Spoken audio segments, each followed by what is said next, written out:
ኤንኪዋይ ስፔሲፊክ የሆኑ የትምህርት እንትኖች ካሪኩላዎች አሉ። አሁን ኤንኪዋይ ተቋማት ላይ የሚመጡት ተማሪዎች ከተለያዩ የትምህርት እንትኖች ነው የሚመጡት፣ ከተለያዩ የትምህርት ዘርፎች። ስለዚህ ቀጥታ ኢንዱስትሪ ውስጥ መጥቶ ኢሚዲየትሊ ፊት ለማድረግ የሚቻልበት አጋጣሚ አልነበረም። በጋዛ ዘላቂ ሰላምን የማስፈን ጉዳይ በመንታ መንገድ ላይ ተንጠልጥሏል። እስራኤል የሁለተኛው ዙር የተኩስ አቁም ስምምነትን ለመድረስ ተቃርበናል ስትል ብታስታውቅም ጋዛን በሚያስተዳድረው ሐማስና በእስራኤል መካከል ባለው ሰፊ የድርድር አቋም ልዩነት ምክንያት ተኩስ አቁም ስምምነቱ ገበያዊነት በቀላሉ ይከናወናል ተብሎ አይጠበቅም። ራሳቸው ዶናልድ ትራምፕም ቢሆኑ ከዩክሬን ጋር በተደረገው ውይይት ደስተኛ አለመሆናቸውን ገልጸዋል። ትራምፕ በንግግራቸውም የሩሲያና ዩክሬን ጦርነትን ለማስቆም ያለመውንና በአሜሪካ የተዘጋጀውን የሰላም እቅድ የዩክሬኑ ፕሬዝዳንት ቮሎዲሚር ዜሌንስኪ ለመቀበል ዝግጁ አይደሉም ሲሉ ተናግረዋል። መገናኛ ብዙሃን የህዝብን ሰላምና ደህንነት እንዲሁም ተጻራሪ መብቶችና ጥቅሞችን ባከበረ መልኩ በኃላፊነት መንቀሳቀሳቸውን ማረጋገጥና በህግ መሰረት እንዲሰሩ የሚያስችል የህግ ማዕቀፍና ስርዓት መዘርጋት በማስፈለጉ የመገናኛ ብዙሃን አዋጅ ሊወጣ ችሏል። ሰላም ጤና ይስጥልን ውድ ሀገሬ ቴሌቪዥን ተመልካቾች እንደምን አመሻችሁ። ከሀገሬ ቴሌቪዥን የዕለቱን መረጃዎች ይዘን ቀርበናል። ሙሴ ከበደ ነኝ። እስከ ፍጻሜው አብራችሁን ቆዩ። በቀዳሚነት የተመለከትናቸው ርዕሰ ጉዳዮች አመራለሁ።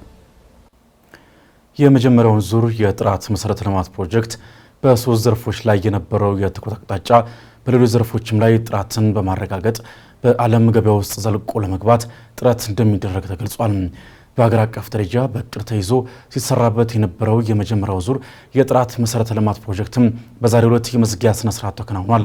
ሚካኤል ኃይሌ የጥራት ደረጃዎችን በሀገር ውስጥ ባለሙያዎች ለመስራት አዳዲስ ትምህርት ዘርፎች እንደተጀመሩም ተናግረዋል። በተለይ የመጀመሪያው ዙር የጥራት መሰረተ ልማት ፕሮጀክት ለመተግበር በሚደረገው እንቅስቃሴ ውስጥ ሲያጋጥሙ የነበሩ የባለሙያ ክፍተቶችን ለመሙላት በከፍተኛ የትምህርት ተቋማት የሚሰጡ ትምህርቶች አለመኖራቸው አዳዲስ የትምህርት መስኮች እንዲከፈቱ ምክንያት እንደሆነ በንግድና ቀጠናዊ ትስስር ሚኒስቴር የጥራት መሰረተ ልማት ፕሮጀክት አስተባባሪ ግርማ ማሞ ገልጸዋል። ትምህርት ላይ አሁን ክፍተት አይደለም ፐርሴ ልክ ነው። አሁን ስለ ኤንኪዋይ ስናወራ ኤንኪዋይ ስፔሲፊክ የሆኑ የትምህርት እንትኖች ካሪኩላዎች አሉ። አሁን ኤንኪዋይ ተቋማት ላይ የሚመጡት ተማሪዎች ከተለያዩ የትምህርት እንትኖች ነው የሚመጡት፣ ከተለያዩ የትምህርት ዘርፎች። ስለዚህ ቀጥታ ኢንዱስትሪ ውስጥ መጥቶ ኢሚዲየትሊ ፊት ለማድረግ የሚቻልበት አጋጣሚ አልነበረም። ስለዚህ የኤንኪዋይ ኤሌመንት የሆኑ የትምህርት ስርዓቶች ለምን አይተከሉም ብለን ያንን ኢንትሮዲዩስ ለማድረግ ተሞክሯል። አሁን ለምሳሌ ስለ ሜትሮሎጂ ወይንም ስለ ልኬት ስናወራ ተማሪው የትም ሄዶ ሊማር የሚችልበት አጋጣሚ አልነበረም። ስለዚህ አትሊስት በዩኒቨርሲቲ ደረጃ እንዲማሩ እድሉ መፈጠር አለበት ተብሎ ያ ኢንትሮዲዩስ ለማድረግ ተሞክሯል። በሀገር አቀፍ ደረጃ የጥራት ደረጃዎችን ለማስተግበርና በሁሉም አካላትና ተቋማት ተግባራዊ እንዲሆን ለማስቻል እየተሰራ ስለመሆኑም አስተባባሪው አክለው ገልጸዋል። በተለያዩ ምርቶች ላይ የጥራት ፍተሻ ውስንነት እንደሚስተዋል የሚጠቁሙት በንግድና ቀጠናዊ ትስስር ሚኒስቴር ብሔራዊ የጥራት ልማት መሰረተ ልማት ማረጋገጫ ዘርፍ ሚኒስቴር ዴኤታ እንዳለ መኮንን በበኩላቸው በአፍሪካ ደረጃ የሚሰሩ ስራዎች ተቀባይነት እያገኙ እንዳሉ በመጠቆም አንዳንድ ሀገራት ወደ ኢትዮጵያ ጭምር በመላክ የጥራት ማረጋገጫ ለመውሰድ እየሰሩ እንዳሉም ገልጸዋል። የኛን ሀገር አሁን ጎረቤት ሀገራት የኛን ሰርቪስ የመጠቀም ከፍተኛ ጥያቄዎች አሉ። በተለይ አሁን ጅቡቲ፣ ሶማሌላንድ፣ ሌሎችም ሀገራት አሁን ሱዳን አካባቢ ጥያቄዎች አሉ ማለት የኛን አገልግሎት። ይሄ ብቻ በቂ አይደለም። አጠቃላይ ለቀጠናው የሚበቃ አይነት አቅም ነው የተገነባው። ለኛ ብቻ አይደለም፣ ቀጠናው ላይ ሪጅኑ ላይ አጠቃላይ አፍሪካ እንደ ኮንቲነንት ሊጠቅም የሚችል ከሳውዝ አፍሪካ ጋር ምናልባት ከዚህ ቀደም የሳውዝ አፍሪካ ነበር ከማዕከላዊ አፍሪካ ከዌስት አፍሪካ ወይም ከምዕራብ አፍሪካ ከኢስት አፍሪካ ኢቭን ከኖርዝም ሪሌቲቭሊ አቅም አለ የሚባለው ሳውዝ አፍሪካ ነው። ሳውዝ አፍሪካ እኛም ከዚህ ቀደም በርካታ ናሙናዎች የካሊብሬሽን መሳሪያዎች ወስደን ካሊብሬት የምናስደርገው ሳውዝ አፍሪካ ነበር ከዚህ ቀደም። አሁን ዛሬ ጠዋት ያያችሁት ፎርስ ላይ ከዚህ በፊት ልከን የምናሰራቸው ፕራይሜሪ የፎርስ ስታንዳርዶች አሁን በእኛ አቅም ማስጠበቅ ችለናል። ስለዚህ ሌሎች ሀገራት እንግዲህ እኛ ጋር መጥተው ትሬሴቢሊቲ ያሰራሉ ማለት ነው። በሀገር ውስጥ ያልነበረ አቅም እንደ አዲስ በመፍጠራችን ሌሎች ሀገራት የሚጠቀሙበት አይነት አቅም ነው የተፈጠረው። ይሄ ጥያቄ እየመጣ ነው ያለው። ጥያቄውን በመጣ ደግሞ እያስተናገድን ነው። ስልጠናዎች እየሰጠን ነው። የስራ ላይ ስልጠና፣ በላቦራቶሪ አካባቢ የሚደረጉ ስልጠናዎች እንግዲህ ኦልሬዲ የተገነባውን አቅም ለሌሎች የማድረስ ስራ በሰፊው እየተሰራ እንዳለ ነው። ባለፉት 8 ዓመታት የመጀመሪያው ዙር የጥራት ፕሮጀክት መጠናቀቅን የተናገሩት ደግሞ የንግድና ቀጠናዊ ትስስር ሚኒስትር ዶክተር ካሳሁን ጎፌ ናቸው። ባለፉት ዓመታት በተሰሩ ስራዎች ያጋጠሙ ችግሮችና መልካም አጋጣሚዎች በመጠቀም ሁለተኛው ዙር ትግበራ ለመጀመር መታቀዱን አስታውቀዋል። ፕሮጀክቱ በኢንዱስትሪዎች የነበረውን የጥራት ግንዛቤና ትግበራ በመሰረታዊነት ለመቀየር መሰረት ጥሏል። ኢንዱስትሪዎቻችን የጥራት ባህልን ሲያሰርጹ የደንበኞቻቸውን እምነት እንዲያጎለብቱ የኤክስፖርት መጠናቸውና ጥራት እንዲጨምር በመጨረሻም ጠንካራ ኢኮኖሚ አቅም እንዲፈጠር አግዟል። ፕሮጀክቱ ከሀገራችን የእድገት ግቦች ጋር ተቃኝቶ መዘጋጀቱ የሚያሳየው ጥራት በሀገራችን የኢኮኖሚና የማህበራዊ እድገት ላይ ያለውን ቁልፍ ሚና አመላካችም ጭምር ነው። ክቡራትና ክቡራን፣ ይህንን ተከትሎ በአፍሪካ ደረጃ በፓን አፍሪካን ኳሊቲ ኢንፍራስትራክቸር ኢንዴክስ ስሌት መሰረት በ2014፣ 17 እና 20 በነበሩ 3 ተከታታይ ምዘና ዓመታት ሀገራችን ጠንካራ የጥራት መሰረተ ልማት ተቋማት ካላቸው ሀገራት ተርታ ያልነበረች ቢሆንም ባለፉት ጥቂት ዓመታት በተደረገ ጠንካራ ስራ በ2023 ዌል ዴቨሎፕድ ኳሊቲ ኢንፍራስትራክቸር ካላቸው 6 ሀገራት መካከል አንዷ እንድትሆን ማድረግ ተችሏል። በሁለት ዘርፎች ላይ የነበረው የትኩረት አቅጣጫ በሌሎች ዘርፎች ላይም ጥራት በማረጋገጥ በዓለም ገበያ ውስጥ ዘልቆ ለመግባት ጥረት እንደሚደረግ ሚኒስትሩ ገልጸዋል። ዛሬ ህዳር 29 2018 ዓ.ም በሀገር አቀፍ ደረጃ በእቅድ ተይዞ ሲሰራበት የነበረው የመጀመሪያው ዙር የጥራት መሰረተ ልማት ፕሮጀክት መርሃ ግብር በጥራት መንደር የመዝጊያ ውይይትም ተካሂደዋል። በኢትዮጵያ ውስጥ እስከ 70% የሚሆኑ ዜጎች ከዘመናዊ ሕክምና ይልቅ ባህላዊ ሕክምናን ቀዳሚ ምርጫቸው እንደሆነ ተነግሯል። በተለይም ደግሞ ከአጥንት ሕክምና ጋር በተያያዘ በዘመናዊ ሕክምና ላይ ያለው እምነት አነስተኛ መሆኑን የኢትዮጵያ የአጥንት ቀዶ ሕክምና ማህበር አስታውቋል። ደምሰው ሽፈራው በኢትዮጵያ ውስጥ ያለው ዘመናዊ የሕክምና አገልግሎት ከጊዜ ወደ ጊዜ እየተስፋፋ ቢሆንም ከፍተኛ ቁጥር ያለው ሕዝብ ግን አሁንም ከዘመናዊ ይልቅ ለባህላዊ ሕክምናዎች ቅድሚያ ሲሰጥ ይታያል። በኢትዮጵያ ውስጥ ያለው ዘመናዊ የሕክምና አገልግሎት ከጊዜ ወደ ጊዜ እየተስፋፋ ቢሆንም ከፍተኛ ቁጥር ያለው ሕዝብ ግን አሁንም ከዘመናዊው ይልቅ ለባህላዊ ሕክምናዎች ቅድሚያ ሲሰጥ ይታያል። በተለያዩ አካላት የተደረጉ ጥናቶች እንደሚያሳዩት ከሆነ ደግሞ ከ40 እስከ 70% የሚሆነው ኢትዮጵያዊ ባህላዊ ሕክምና ቀዳሚ ምርጫው ነው። ይህ ለምን ሆነ ለሚለው ጥያቄ መልሱ በዘመናዊ ሕክምናው ላይ ያለው እምነት አነስተኛ በመሆኑ ምክንያት እንደሆነ የኢትዮጵያ የአጥንት ቀዶ ሕክምና ማህበር ጸሐፊ የሆኑት ዶክተር መንግስቱ ገብረ ዮሐንስ ይናገራሉ። እንደ ዶክተር መንግስቱ ገለጻ ወደ ሕክምና ተቋም ከሚመጡት ከ26% በላይ የሚሆኑት ታካሚዎች ተመልሰው ወደ ባህላዊ የአጥንት ሕክምና ወይም ወጌሻ የሚሄዱ ሲሆን ምክንያቱ ደግሞ በሐኪም ቤቶች ውስጥ ያለው ወረፋ፣ እንግልትና በቂ መረጃ አለማግኘት እንዲሁም የሚጠየቁት ከፍተኛ ገንዘብ ነው ብለዋል። ከጤና ተቋማትን በኩል እኛ የለየናቸው ችግሮች አሉ። በአጠቃላይ ጤና ተቋም መጥተው ወደ ባህላዊ ሕክምና የሚመለሱ ከአራቱ አንዱ በእንደዚህ አይነት ነው። 26.5% መጀመሪያ የጤና ተቋም ይመጣሉ፣ ከዛ በኋላ ወደ ወጌሻ ይሄዳሉ። ለምንድን ነው የምትሄዱት ተብለው በተጠየቁበት ሰዓት አብዛኞቹ ቀጣይ ምን እንደሚደረግላቸው ስለማይነገራቸው ነው።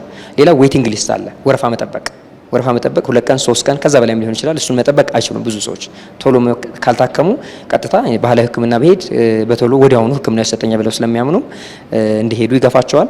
እኛም ሐኪሞቹ የጤና ባለሙያዎቹ ሐኪም ብቻ አይደለም። የጤና ባለሙያ ስንል ማንኛውም ነጭ ጋውን የለበሰ ከምንም ይበል ከምን ሆስፒታል ከገቡ በኋላ የሚያገኙት የጤና ባለሙያ ነው የሚባለው ነጭ ጋውን ከለበሰ።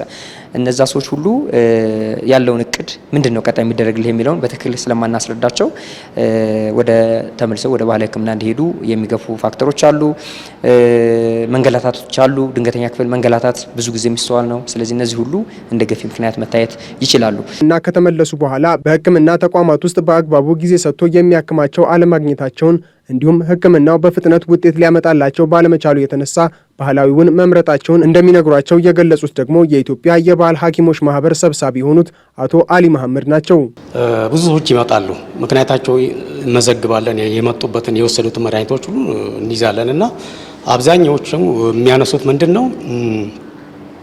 አንደኛ ነገር ሐኪም ቤት ሲሄዱ እዛ ጋር በደንብ ጊዜ ተሰጥቷቸው ትሪት እንደማያረጓቸው ነገር እና በዘፈቀደ ደግሞ የተወሰነ መድኃኒት ይታዘዝላቸዋል። ያ ደግሞ ምንም እንዳላሻላቸውና በተለያየ መንገድ ይሄን ወስጄ ነበር ይሄ ጎን አንዳንዴ ምን እንደምናደርገው የተሰጣችሁን ወይ ራጅም ሆነ እንደዚህ መድኃኒቶችን ወይ የተዘለ ወረቀቶችን ራሱ ወስደን አይተን ዶክሜንት ራሱ የምናደርግባቸው ነገሮች አሉና ሐኪም ቤት ሄደን እኮ እንዲህ አይነት ነገር ደርሶብናል የሚሉ አሉ። በእርግጥ ደግሞ እዛ ጋር ደግሞ የሆነ የባህል ሐኪሞቹ ነው ወደ ሕክምና አትሂዱ የሚሉ የልምድ ማጣት ነገሮች አሉና እነዚህ ነገር እርስ በራሳችን ተፋጠን ከመጣረስ ይልቅ ትልቁ ጥቅም የሚሰጠን ተቀራርበን መስራትና አንዱን ተመጋግቦ የመስራት ነገር ቢመጣ የተሻለ ነው። ይሄ ቢሆንም ግን በዘመናዊ ሐኪሞች በኩል ባህላዊውን ሕክምና ማጥላላት በስፋት እንዳለ በመግለጽ ለዚህ መፍትሄ ይሆናል በሚል ባህላዊ ሕክምናን ያካተተ ፖሊሲ ከተዘጋጀ ከ20 ዓመታት በላይ ቢያልፈውም እስካሁን ተግባራዊ ሊደረግ እንዳልቻለ ያነሳሉ። በእርግጥ የተያዘ ነገር አለ። እንደ ጤና ጥበቃ ሚኒስቴር ቀደም ብሎ በጤና ፖሊሲ ተካተው ስልጠናዎች፣ የአሰራር ሁኔታዎች እንዲፈጠሩ ተደርጓል።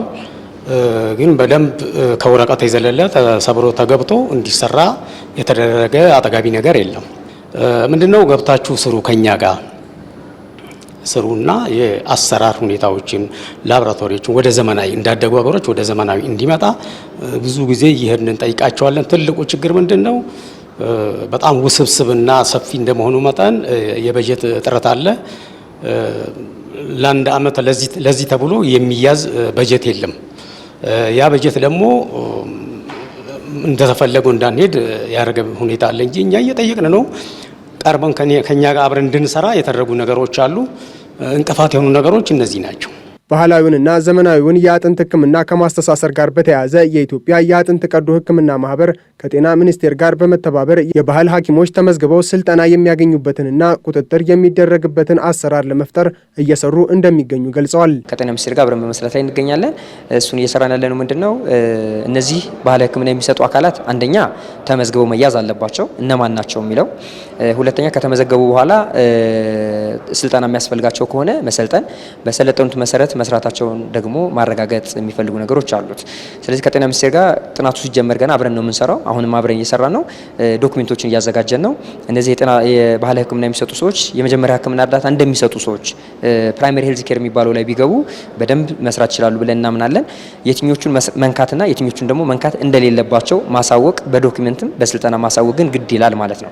ሌላው ማድረግ ያለባቸውና የሌለባቸው ለምሳሌ በየጊዜው እየፈቱ ማሰር፣ ክፍት ስብራትን ማከም፣ ህጻናትን ማከም ብዙ ጊዜ ለኮምፕሊኬሽን ይዳርጋል። ስለዚህ እነዚህን ባይነኩ ይመረጣል። እዚህም ላይ ስምምነት ላይ መድረስ ይፈልጋል ማለት ነው። ይህ በእንዲህ እንዳለ በኢትዮጵያ አንድ የአጥንት ሐኪም ለ300,000 ሰው እንዲያገለግል የሚጠበቅ ሲሆን በአሁኑ ወቅት በኢትዮጵያ ውስጥ የአጥንት ሕክምና እየሰጡ ያሉ ባለሙያዎች ቁጥር ደግሞ 695 ብቻ መሆኑን ከማህበሩ ያገኘነው መረጃ ያሳያል። ጠቅላይ ሚኒስትር ቤንያሚን ኔታንያሁ ከሐማስ ጋር የሚደረገው የጋዛ ተኩስ አቁም ስምምነት ሁለተኛው ምዕራፍ መቃረቡን ገልጸዋል። ተጨማሪ ስምምነት ላይ የተደረሰባቸው ጉዳዮች እንዳሉ አንስተዋል። ሐማስ በበኩሉ ሂደቱ ተጨማሪ ንግግር እንደሚያስፈልገው ገልጾ ማንኛውም የውጭ ኃይል ትጥቅ ማስፈታት እንዲመራ መፍቀድ እንደማይቻል አስታውቋል። ተጨማሪ አለን። በጋዛ ዘላቂ ሰላምን የማስፈን ጉዳይ በመንታ መንገድ ላይ ተንጠልጥሏል። እስራኤል የሁለተኛው ዙር የተኩስ አቁም ስምምነትን ለመድረስ ተቃርበናል ስትል ብታስታውቅም ጋዛን በሚያስተዳድረው ሐማስና በእስራኤል መካከል ባለው ሰፊ የድርድር አቋም ልዩነት ምክንያት የተኩስ አቁም ስምምነቱ ገቢራዊነት በቀላሉ ይከናወናል ተብሎ አይጠበቅም። ሁለቱም ወገኖች በብዙ መካሰስ በኋላ ያገባደዱትን የመጀመሪያውን ዙር የተኩስ አቁም ስምምነት ተከትሎ ሁለተኛውና ምናልባትም ለቀጠናው ዘላቂ መፍትሄ ያመጣል ተብሎ የሚጠበቀውን ስምምነት ለማካሄድ በየፊናቸው እየመከሩ ነው። ከጋዛ ጦርነት በኋላ የተጎዳውን በጀርመንና በእስራኤል መካከል ያለውን ጠንካራ ግንኙነት ለማደስ በማለም ወደ እስራኤል ያቀኑት የጀርመኑ መሪ ፍሬድሪክ ሜርዝ የሰላም እቅዱን ሁለተኛ ምዕራፍ ተግባራዊ ማድረግ እንደሚገባ በገለጹት መሰረት እስራኤል የጋዛ የተኩስ አቁም ስምምነት ሁለተኛው ምዕራፍ ለማስጀመር ከጫፍ መድረሷን ገልጻለች። የእስራኤሉ ጠቅላይ ሚኒስትር ቤንያሚን ኔታንያሁ የመጀመሪያው ዙር የጋዛ የተኩስ አቁም ስምምነት እንደተጠናቀቀ በመግለጽ የሁለተኛው ምዕራፍ የተኩስ አቁም ሂደት በቅርቡ እንደሚጀመር አስታውቀዋል። ኔታንያሁ የሐማስን ትጥቅ ማስፈታትንና የእስራኤል ወታደሮች ከጋዛ መውጣቱን የሚመለከተው ሁለተኛው ምዕራፍ ከወሩ መጨረሻ ጀምሮ ሊጀመር እንደሚችል አጽንኦት ሰጥተዋል። ይሁንና አሁንም ከስምምነት ላይ ለመድረስ ለንግግር የሚቀርቡ በርካታ ቀሪ ጉዳዮች እንዳሉ አንስተዋል።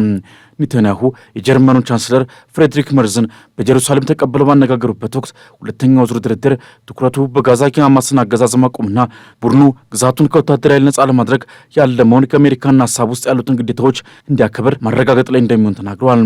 የተኩስ አቁም ሁለተኛው ምዕራፍ የጋዛን ደህንነት ለማስጠበቅ ዓለም አቀፍ ኃይል ማሰማራትንና በአሜሪካው ፕሬዚደንት ዶናልድ ትራምፕ በሚመራው ዓለም አቀፍ ቦርድ ቁጥጥር ስር የዕለት ተዕለት ጉዳዮችን የሚያስተዳድር ጊዜያዊ የፍልስጤም መንግስት መመስረትን ያካታልም ተብሏል።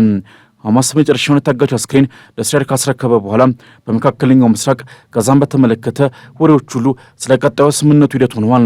በጥቅምት 7 2023 የሐማስ ጥቃት ተገድሎ አስክሬኑ ወደ ጋዛ የተወሰደው የ4 ዓመቱ የፖሊስ መኮንን ራን ጊቪሊ አስክሬን ገና በሐማስ አልተላለፈም። የጊቪሊ አስክሬን መመለስና በምላሹ እስራኤል የ15 ፍልስጤማውያን አስክሬን መመለስ የትራምፕን የ20 ነጥብ የተኩስ አቁም እቅድ የመጀመሪያ ምዕራፍ ያጠናቅቃል ተብሎ ይጠበቃል። ሆኖም ሐማስ ሁሉንም አስክሬኖች ማግኘት እንዳልቻለ ይናገራል። ምክንያቱም በእስራኤል በጋዛ ላይ በተካሄደው የ2 ዓመት ጥቃት በተፈጠረው የህንፃዎች ፍርስራሽ ስር የተቀበሉ ነው ይችላል። እስራኤል ታጣቂዎቹ ጉዳዩን ሆን ብለው እያዘገዩ ነው ስትል የምትከስ ሲሆን ሁሉም አስክሬኖች ካልተመለሱ ወታደራዊ ዘመቻዎችን ዳግም ለመጀመር ወይም ሰብአዊ እርዳታ ለመከልከል ይዛተችም ትገኛለች። የታጋቾች ቤተሰቦች ቡድን ባወጣው መግለጫ ላይ ራን ጊቪሊ ወደ ቤቱ ሳይመለስ ወደ ቀጣዩ ምዕራፍ መሄድ አንችልም ሲል ወደ ሂደት ለመሻገር የአስክሬኑ መመለስ ቁልፍ ጉዳይ መሆኑን አሳስቧል። በእስራኤልና በሐማስ የልዩነት መንስኤ ከሆኑ ጉዳዮች መካከል በተለይም የሐማስ ትጥቅ መፍታት ሁኔታ ይገኝበታል።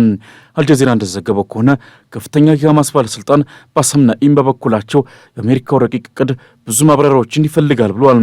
ናኢም አክለውም ቡድኑ የእርቅ ስምምነት እስካለ ድረስ የጦር መሳሪያዎችን ማስቀመጥን በተመለከተ ለመዋየት ዝግጁ መሆኑን አመላክተዋል።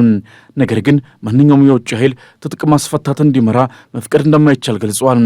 ለጋዛ ዘላቂ ሰላምና መረጋጋትን ያመጣል ተብሎ በብዙዎች እየቀረበ የሚገኘው የሁለት ሀገር መፍትሄ ወይም ቱ ስቴት ሶሉሽን ጉዳይ ለእስራኤል የሚጓጥላት አልሆንም።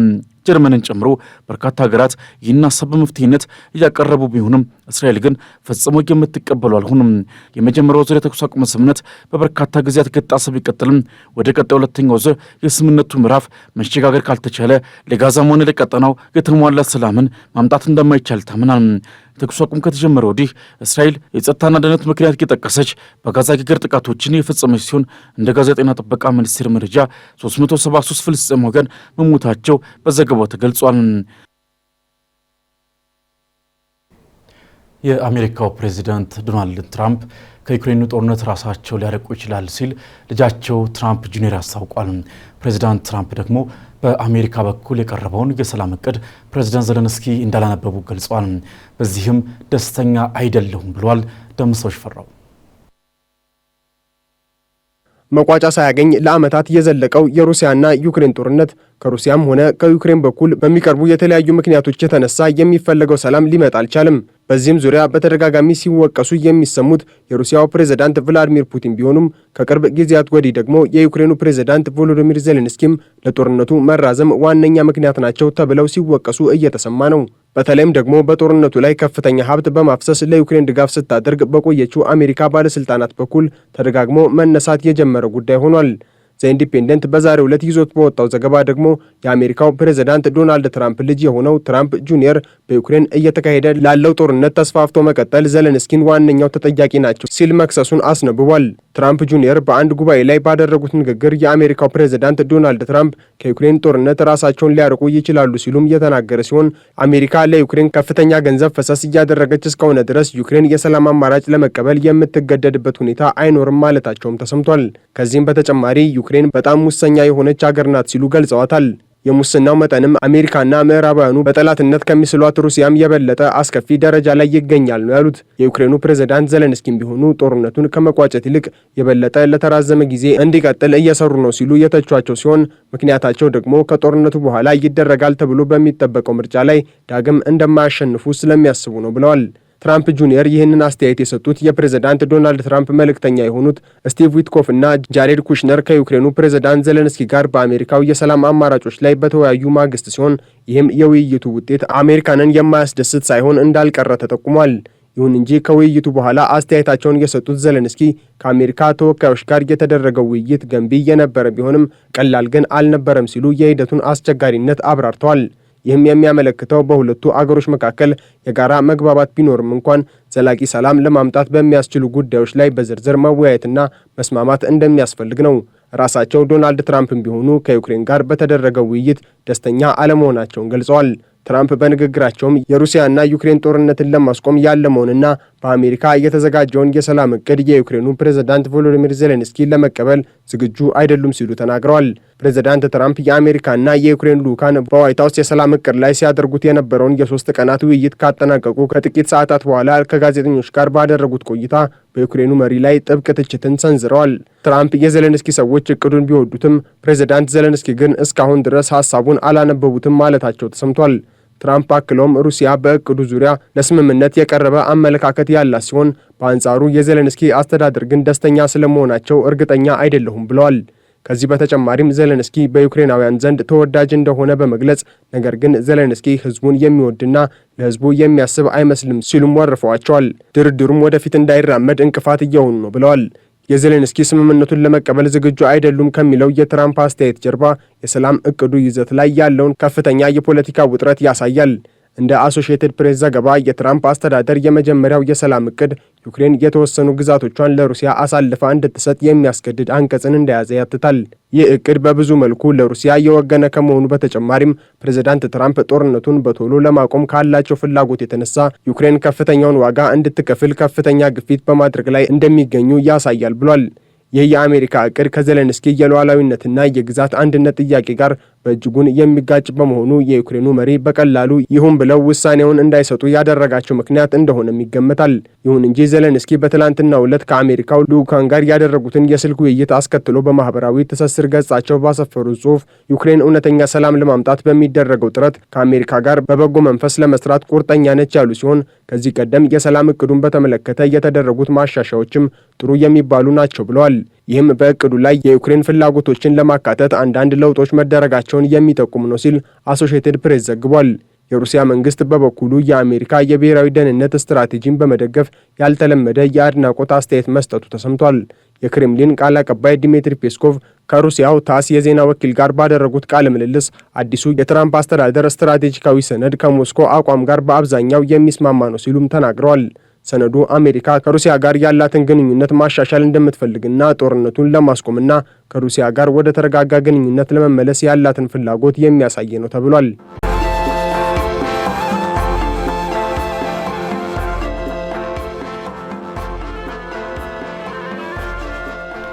ወደ አጫጭር መረጃዎቻችን አለፍን። ትጥቅ ያነገቡ ኃይሎችን ጨምሮ በእስካሁኑ ሀገራዊ የምክክር ሂደት ያልተሳተፉ ወገኖች ወደ መድረኩ እንዲመጡ የሚያግዝ ገለልተኛ ኮሚቴ እንዲቋቋም የሙያ ማህበራት ምክረ ሀሳብ አቀረቡ።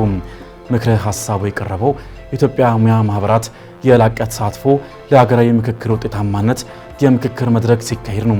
የኢትዮጵያ ሰራተኛ ማህበራት ኮንፌዴሬሽን ወይም ኢሰማኮ ምክትል ፕሬዚዳንት አቶ ድሪብሳ ለገሰ ኮሚሽኑ በእስካሁኑ ጉዞ ያከናወናቸው ተግባራት የሚበረታቱ መሆናቸውን፣ ሆኖም ትጥቅ ያነገቡ ኃይሎች በምክክሩ ተሳታፊ ካልሆኑ ሀገሪቱ የገባችበት የግጭት አዙሪት በተለመደ ሁኔታ እንደሚቀጥልና አሳሳቢ እንደሚሆን ተናግረዋል።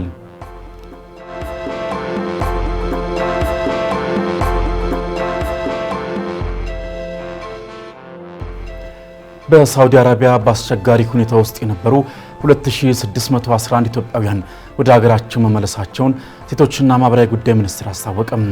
በሳምንት ውስጥ በተደረገ 8 ዙር በረራ የተመለሱት 2269 ወንዶችና 314 ሴቶች እንዲሁም 28 ጨቅላ ህጻናት ሲሆኑ ከተመላሾች መካከል 73 ዕድሜያቸው ከ18 ዓመት በታች የሆኑ ታዳጊዎች ይገኙበታል። መስከረም 5 ቀን 2018 በተጀመረው ዜጎችን ወደ ሀገር ቤት የመመለስ ስራ እስካሁን 27722 ኢትዮጵያውያን ወደ ሀገር መመለስ ተችሏል። ሚኒስቴር መስሪያ ቤቱ ከሚመለከታቸው ባለድርሻና አጋር አካላት ጋር በመቀናጀት ለተመላሽ ዜጎች በአየር ማረፊያና በማቆያ ማዕከላት ተገቢውን ድጋፍና እንክብካቤ የማድረግና ከቤተሰብ ጋር የማቀላቀል ስራም በትኩረት እየሰራ እንደሚገኝ ገልጿል።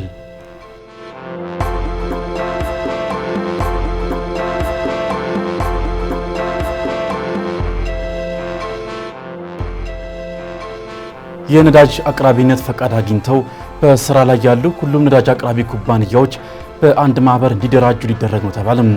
በዘርፉ የሚስተዋሉ ችግሮችን በወጥነት ለመቆጣጠር እንዲሁም በማህበር ለማደራጀት የሚያስችል ደንብ እየተዘጋጀ መሆኑን የኢነርጂና ነዳጅ ባለስልጣን አስታውቋል። በኢትዮጵያ በአሁኑ ወቅት ከሚገኙ ነዳጅ አቅራቢ ኩባንያዎች ውስጥ የነዳጅ አቅራቢ ኩባንያዎች ማህበር አባል የሆኑት 7 ብቻ መሆናቸውን የገለጹት የነዳጅና ኢነርጂ ባለስልጣን ዋና ዳይሬክተር ደስታው መኳንንት ናቸው። አክለውም ከነዚህ ኩባንያዎች ጋር ብቻ መስራት ውጤታማ እንደሚያደርግና ህገወጥነትን በአግባቡ መቆጣጠር አያስችልም ብለዋል።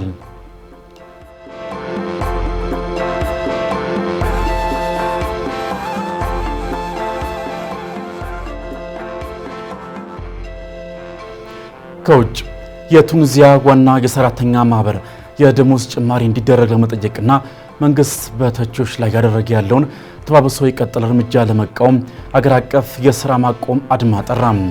ይህ የሥራ ማቆም አድማ ቁልፍ የሆኑ የመንግስት አገልግሎት ዘርፎችን ሊያሽመደምድና ቀድሞውንም በገንዘብ ችግር ውስጥ በሚገኘው መንግስት ላይ ተጨማሪ ጫና ሊፈጠር እንደሚችል ተነግሯል። በተጨማሪም ግጭት ወይም አለመረጋጋት የመከሰት ስጋትን ከፍ ያደርገዋልም ተብሏል። ማህበሩ ቱኒዚያ ከ2011 በኋላ ከአምባገነናዊ አገዛዝ ወደ ዲሞክራሲ በምታደርገው ሽግግር ውስጥ ማዕከላዊ ሚና ተጫውቷል። ማህበሩ በመንግስት ላይ የወሰደው ይህ አቋም እየተሸረሸረ ከመጣው ነጻነት እንዲሁም በተቋሚ ፓርቲ መሪዎች፣ ጋዜጠኞችና የሲቪል ማህበረሰብ ቡድኖች ላይ እየተወሰደ ካለው እርምጃ ጋር ተያይዞ እያደገ የመጣውን ቅሬታ ያሳያል ተብሎለታል። በተያያዘም ሀገሪቱ ብዙ ቱኒዛውያንን ለከፋ ችግር በዳረገ ስር የሰደደ የኑሮ ውድነት ቀውስ ውስጥ ትገኛለች ተብሏል።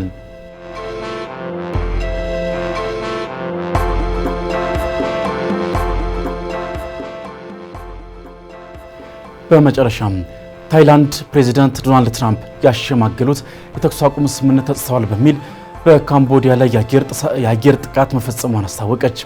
በድንበር አካባቢ በአገረሸው ግጭት አንድ የታይላንድ ወታደር ሲሞት 8 ሰዎች ቆስሏል። በካምቦዲያ በኩል ደግሞ 3 ንጹሃን ጉዳት ደርሶባቸዋል ተብሏል። የታይላንድ አየር ኃይል የካምቦዲያን ወታደራዊ እንቅስቃሴ ለመግታት ጥቃቱ እንደፈጸመ ሲገልጽ፣ ካምቦዲያ በበኩሏም ከጥቃቱ ጋር ያልተነካካች መሆኑና ወታደሮቿ እርምጃ ከመውሰድ እንዲቆጠቡ የሀገሪቱ የቀድሞ መሪ ሁን ሴን ማሳሰባቸውን ገልጻለች።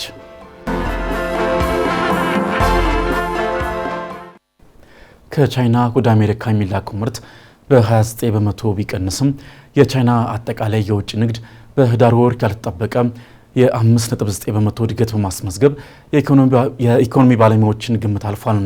በዚህ ጠንካራ አፈጻጸም ምክንያትም የሀገሪቱ የ11 ወራት የንግድ ትርፍ ለመጀመሪያ ጊዜ የ1 ትሪሊዮን ዶላር ጣራን በመሻገር አዲስ ታሪካዊ ክብረ ወሰን ማስመዝገቡ ተገልጿል።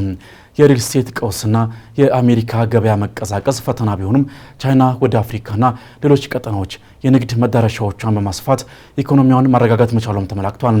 የዕለቱን የቢዝነስ መረጃ ዳግም ተገኝ እንደሚከተለው አዘጋጅቷል።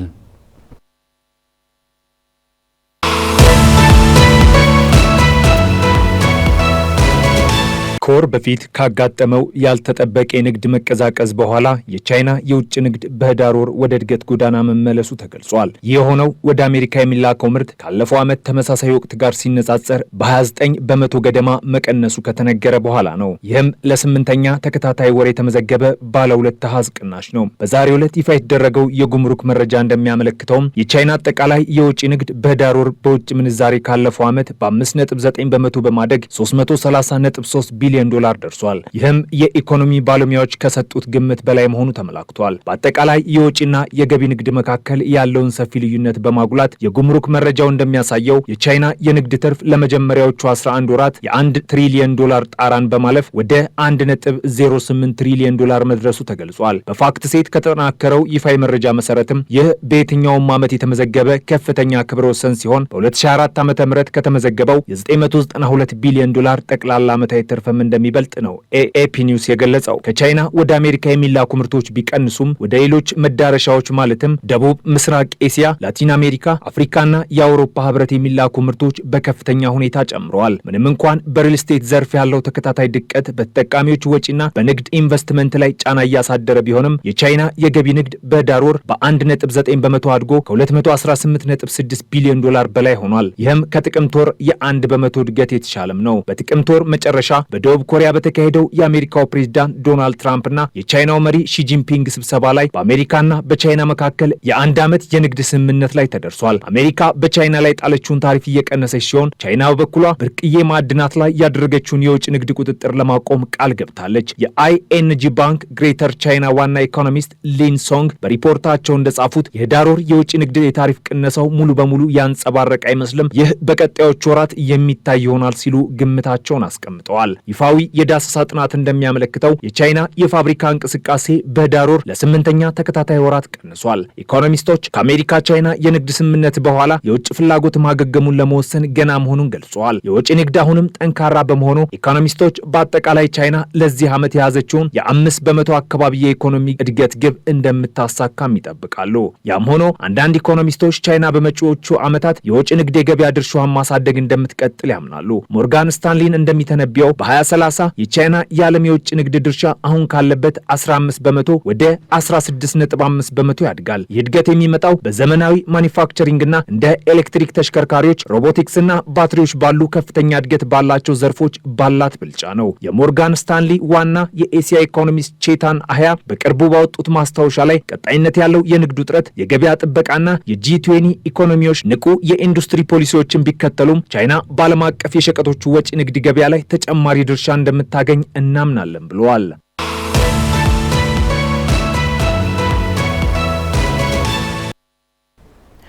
በፕሬስና ሀሳብን በነጻነት የመግለጽ ሕገ መንግስታዊ መብት ላይ የተደረጉ ገደቦች እንዳለ ሆኖ በመገናኛ ብዙሃን የስም ማጥፋት ቢካሄድ በፍትሐ ብሔር ሕጉ እንጂ በወንጀል ሕጉ አይታይም። በመገናኛ ብዙሃን ስለሚጠፋ ስም ሕጉ ምን ይላል? የዛሬው ከጠበቋ ጋር ጥንቅራችን ትኩረት ነው። ወደዛው እንለፍ።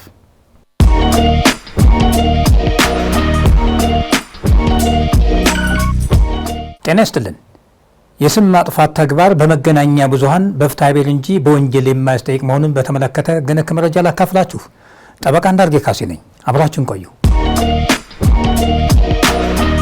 አንድ አዋጅ ሲወጣ የአዋጁ አጠቃላይ ዓላማ የሚንጸባረቅበት ክፍል የአዋጁ መግቢያ ሲሆን በዚህ መሰረት የመገናኛ ብዙሃንን አዋጅ ለማውጣት ገፊ ምክንያት ተደርጎ የተያዘው በኢትዮጵያ ሕገ መንግስት እንዲሁም በኢትዮጵያ ላይ ግዴታ የሚጥሉ ዓለም አቀፍ የሰብአዊ መብቶች ስምምነቶች የተረጋገጠውን ሀሳብን በነጻነት በተሟላ መልኩ ተግባራዊ ለማድረግ ከማህበራዊ፣ ኢኮኖሚያዊ፣ ፖለቲካዊና ከቴክኖሎጂ እድገት ጋር የሚጣጣም ሕግ ማውጣት በማስፈለጉ ሀሳብን በነጻነት የመግለጽና የመገናኛ ብዙሃን መብቶች በሕገ መንግስቱ የተረጋገጡ ሌሎች ሰብአዊ መብቶችንና ነጻነቶችን ለማረጋገጥ ያላቸውን ፋይዳ በመገንዘብና በሀገራችን ዲሞክራሲ ስርዓትን ለመገንባት የሚደረገው ጥረት ስኬታማ እንዲሆን መገናኛ ብዙሃን የሚጫወቱት የማይተካ ሚና በመረዳት ይህን ሁኔታ ሊያስተናግድ የሚችል ሕግ ማውጣት በማስፈለጉ መገናኛ ብዙሃን የህዝብን ሰላምና ደህንነት እንዲሁም ተጻራሪ መብቶችና ጥቅሞችን ባከበረ መልኩ በኃላፊነት መንቀሳቀሳቸውን ማረጋገጥና በሕግ መሰረት እንዲሰሩ የሚያስችል የሕግ ማዕቀፍና ስርዓት መዘርጋት በማስፈለጉ የመገናኛ ብዙሃን አዋጅ ሊወጣ ችሏል።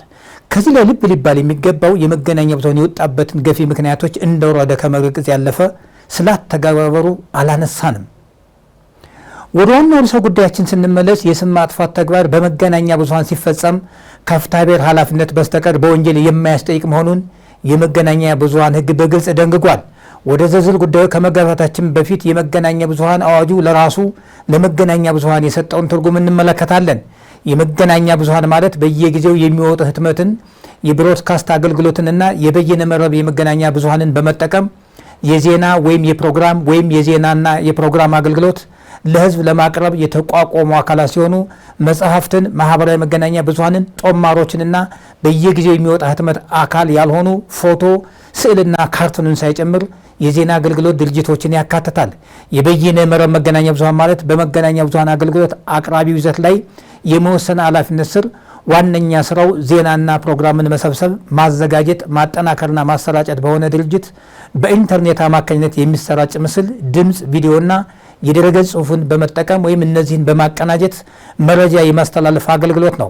ፌስቡክ፣ ቲክቶክ፣ ቴሌግራምና መሰል የኤሌክትሮኒክስ ሚዲያዎችን ይጨምራል። ምንም አይነት የህዝብ ጥቅም በሌለበት በግለሰቦች ላይ ከሚፈጸም በስተቀር የመጉዳት ሀሳብ ከሌለና የንግግሩ ይዘት እውነተኛ የሆነ እንደሆነ የንግግሩን እውነተኛነት ለማረጋገጥ ተቀባይነት ያላቸውን አካሄዶችና መንገዶች ሁሉ ተጠቅሞ ያገኘው መረጃ ትክክለኛ እንደሆነ በቅንነት በማመን ያደረገው ንግግር ከሆነ ወይም ለህዝብ ጥቅም ሲባል የተደረገ ንግግር ከሆነ በስም ማጥፋት ተፈርጀው የፍትሐ ብሔር ተጠያቂነት አያስከትሉም። ከመገናኛ ብዙሃን ሕጉ ስንነሳ የስም ማጥፋቱ ተግባር የህዝብ ጥቅም ካለበት በመገናኛ ብዙሃን ላይ የሚጣለው የህሊና ጉዳት ካሳ ከብር 300 ሺህ ሊበልጥ አይችልም። የህሊና ጉዳት ካሳ ሲወሰን የመገናኛ ብዙሃንን የትርፍ ሁኔታ፣ የደረሰውን የጉዳት መጠንና የሚወሰነውን ካሳ በመገናኛ ብዙሃን ህልውና ላይ ያለውን ተጽዕኖ ከግምት ውስጥ ማስገባት አለበት። የህዝብ ጥቅም ሲባል የህዝብ ጥቅም ማለት ከግል ወይም ከጥቂት ቡድኖች የጥቅም ፍላጎት በተቃራኒ የማህበረሰቡን የደህንነት፣ የምጣኔ ሀብት፣ የባህል፣ የፖለቲካና መሰል ተፈጥሮ ያላቸውን ጥቅሞች ጨምሮ የሰፊው ህዝብ ተጠቃሚነት ነው በሚል የመገናኛ ብዙሃን አዋጅ ትርጉም ይሰጠዋል። አመሰግናለሁ።